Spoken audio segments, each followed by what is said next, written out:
दोस्तों, क्या आपको पता है नॉर्थ ईस्ट इंडिया में आजादी के कई सालों बाद भी बेसिक इंफ्रास्ट्रक्चर जैसे रोड्स एंड रेलवे लाइंस को बिल्ड नहीं किया गया था। और इसके पीछे का कारण क्या था? चाइना का डर। ये बात सुन के आज के टाइम आप लोगों को थोड़ा सा अजीब लग सकता है, लेकिन यही पॉलिसी थी हमारी कई सालों तक। बट आज के time Indian government railway lines, highways और बड़े बड़े ब्रिजेस का निर्माण कर रही है ताकि नॉर्थ ईस्ट इंडिया के सभी राज्य मेनलैंड इंडिया से प्रॉपर तरीके से कनेक्ट कर पाए और आपस में इकोनॉमिक कोऑपरेशन को बढ़ा पाए। जो भी इंडिया कनेक्टिविटी के प्रोजेक्ट डेवलप कर रहा है, मेरा मानना है ईस्ट वेस्ट कॉरिडोर उन सभी के लिए बैकबोन की तरह काम करेगा। अब ये ईस्ट वेस्ट कॉरिडोर क्या है, ये चीज आपको आगे वीडियो में पता चलेगी और साथ में हम ब्रह्मपुत्र रिवर पे बनने वाले ब्रिजेस और उनके इम्पोर्टेंस को भी समझेंगे, तो वीडियो को एंड तक जरूर देखना।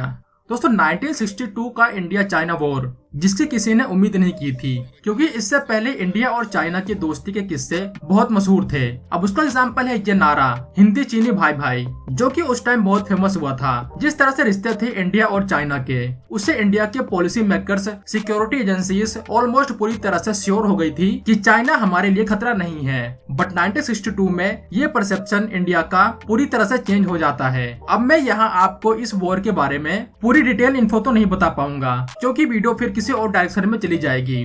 बट मैं आपको थोड़ा एक्सप्लेन जरूर कर रहा हूँ, जिससे कि हम पूरे कॉन्टेक्स्ट को समझ पाए। बेसिकली 1962 की हार के बाद भारत की साइकोलॉजी पे इसका बहुत बुरा इम्पैक्ट पड़ा था।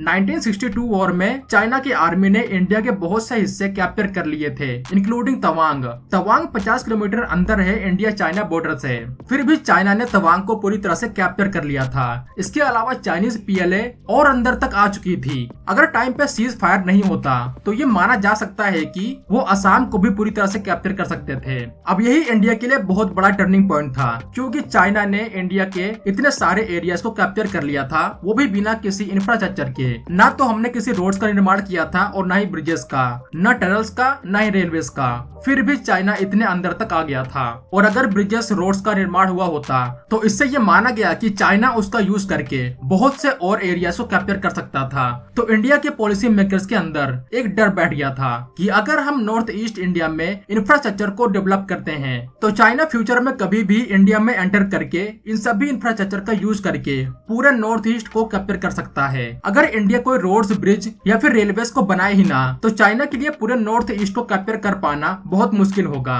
अगर आज के सिनारियो में आप ऐसी पॉलिसीज के बारे में सोचेंगे तो ये कहीं से भी प्रैक्टिकल नजर नहीं आएगा, क्योंकि 1962 और आज में बहुत फर्क है। भले ही उस सिचुएशन में ये पॉलिसी सही हो, मान भी लेते हैं। जो हमारे डिफेंस एक्सपर्ट थे जिन्होंने इस आइडिया को सरकार के सामने रखा, उनका डर एक हिसाब से सही भी हो सकता था, लेकिन इस पॉलिसी को कंटिन्यू रखना, वो भी कई दशकों तक, ये किसी भी लिहाज से सही नहीं था, क्योंकि दुनिया और वॉर करने के तरीके कंटिन्यूसली चेंज हो रहे थे।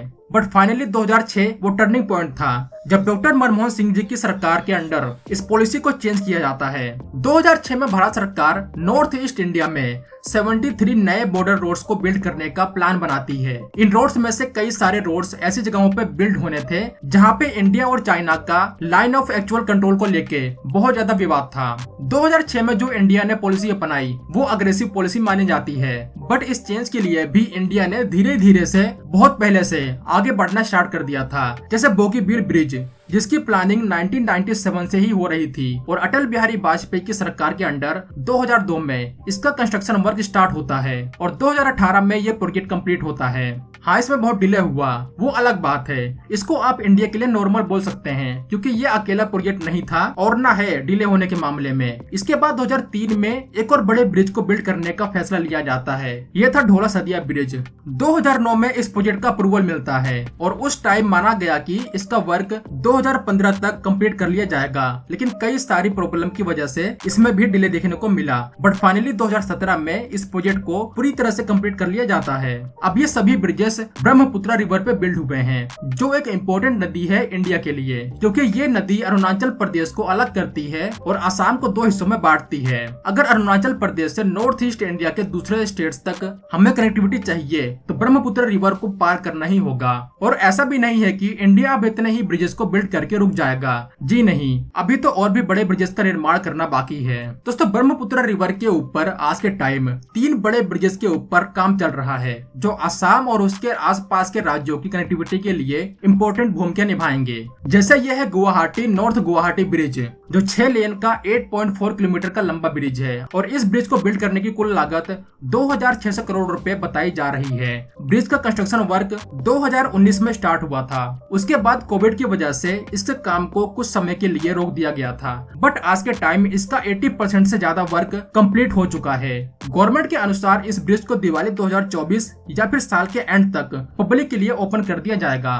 इसके बाद 8.2 किलोमीटर लंबे ब्रिज का निर्माण किया जा रहा है दुनिया के सबसे बड़े रिवर आइलैंड मजूली और जोरहाट के बीच। ब्रिज को बिल्ड करने की लागत 925 करोड़ रुपए एस्टिमेट की गई है। इस प्रोजेक्ट का कंस्ट्रक्शन 2021 में स्टार्ट हुआ था और बोला गया कि 2025 तक इस प्रोजेक्ट को कंप्लीट कर लिया जाएगा। अब देखने वाली बात होगी कि क्या यह प्रोजेक्ट अपने टाइम पे कंप्लीट हो पाता है या नहीं। वैसे यहाँ एक और ब्रिज का अनाउंसमेंट हुआ है। अभी के टाइम जोरहाट से मजूली के बीच ब्रिज का निर्माण हो रहा है, लेकिन इसके अलावा मजूली से लखीमपुर तक भी एक ब्रिज का निर्माण होगा जो नॉर्दर्न साइड की ओर है और ये अरुणाचल प्रदेश से बहुत क्लोज होने वाला है। हालांकि अभी के टाइम इस प्रोजेक्ट के ऊपर सिर्फ अनाउंसमेंट हुआ है, अभी इसके कंस्ट्रक्शन को स्टार्ट होने में टाइम लगने वाला है। इसके अलावा एक और बड़े ब्रिज का निर्माण होगा जो है असम के पलासबारी से सुवालकुची के बीच। इस ब्रिज की लेंथ 12.2 किलोमीटर की है, जिसको 2688 करोड़ रुपए की लागत के साथ बिल्ड किया जा रहा है। इस प्रोजेक्ट का फाउंडेशन स्टोन इंडिया के प्राइम मिनिस्टर नरेंद्र मोदी जी के द्वारा अप्रैल 2023 में रखा गया था। ब्रह्मपुत्र के अलावा नॉर्थ ईस्ट के पूरे रीजन को रेलवे के द्वारा भी कनेक्ट किया जा रहा है। जैसे अभी के time Jiribam Imphal railway line के ऊपर काम चल रहा है, जो एक बहुत ही बड़ा इंजीनियरिंग मार्वल होगा बनने के बाद। इस रेलवे लाइन को भी बहुत लंबे समय से डिले देखने को मिल रहा था। रीजन है यहाँ की geographical terrain. North east India का कोई भी ऐसा राज्य नहीं है जहाँ पर रेलवे के थ्रू, हाईवेज, रोड्स के थ्रू कनेक्ट करने का काम न चल रहा हो। बट ये तो बात हुई नॉर्थ ईस्ट इंडिया के जितने भी राज्य हैं उनके आपस की कनेक्टिविटी की। लेकिन एक ऐसा प्रोजेक्ट है जो नॉर्थ ईस्ट इंडिया को रेस्ट ऑफ इंडिया से कनेक्ट करने वाला है, जिसका नाम है ईस्ट वेस्ट कॉरिडोर। दोस्तों, ईस्ट वेस्ट कॉरिडोर इंडिया का मोस्ट एम्बिशियस प्रोजेक्ट है, जिसको 1998 में अटल बिहारी वाजपेयी सरकार के अंडर इनिशिएट किया गया था। इसका एम था इंडिया के नॉर्थ को ईस्ट से नेशनल हाईवे के थ्रू आपस में कनेक्ट करना। 2005 में इस प्रोजेक्ट के ऊपर वेरियस सर्वेस और फिजिबिलिटी रिपोर्ट तैयार की जाती है। उसके बाद इसका कंस्ट्रक्शन कई फेजेस में स्टार्ट किया जाता है। आज के टाइम इस प्रोजेक्ट के मेजोरिटी सेक्शन को कंप्लीट कर लिया गया है और बाकी के सेक्शन को बिल्ड किया जा रहा है। 3300 किलोमीटर का यह कॉरिडोर इंडिया के कुछ बड़े बड़े राज्यों से होकर गुजर रहा है, जैसे गुजरात, राजस्थान, मध्य प्रदेश, उत्तर प्रदेश और बिहार से होते हुए असम के सिलचर में एंड हो रहा है। नॉर्थ ईस्ट इंडिया को आज के टाइम चारों तरफ से कनेक्टिविटी मिल रही है, जैसे ट्राइलेटरल हाईवे जो नॉर्थ ईस्ट के थ्रू इंडिया, म्यांमार और थाईलैंड को आपस में कनेक्ट करता है। इससे नॉर्थ ईस्ट इंडिया के लिए एक बहुत ही बड़ा मौका होगा अपने ट्रेड को बढ़ाने का इन देशों से। नॉर्थ ईस्ट इंडिया के राज्यों के ट्रेड को बढ़ाने के लिए इंडिया बांग्लादेश के चिटागोंग पोर्ट को भी यूज करेगा। 2015 में इसके ऊपर एक एग्रीमेंट भी साइन किया गया था इंडिया और बांग्लादेश के बीच। ये तो कुछ भी नहीं है, अभी तो और भी बहुत कुछ है और बहुत कुछ होना बाकी है। जैसे जापान एक ऐसा देश है जो बहुत ज्यादा एक्साइटेड है नॉर्थ ईस्ट इंडिया में इन्वेस्टमेंट के लिए। अभी के टाइम वेरियस प्रोजेक्ट ऐसे भी हैं जहां पे जापान ऑलरेडी इन्वेस्ट कर चुका है। हमारे लिए एक बड़ा गेम चेंजर फैसला तब होगा जब हम जापान के साथ साथ यूएस के इन्वेस्टमेंट को भी लेकर आए। तो कुल मिलाकर इंडिया ने अब 1962 के बाद वाली पॉलिसी को बहुत पहले ही पीछे छोड़ दिया है। इसको आप बोल सकते हैं देर आए लेकिन दुरुस्त आए।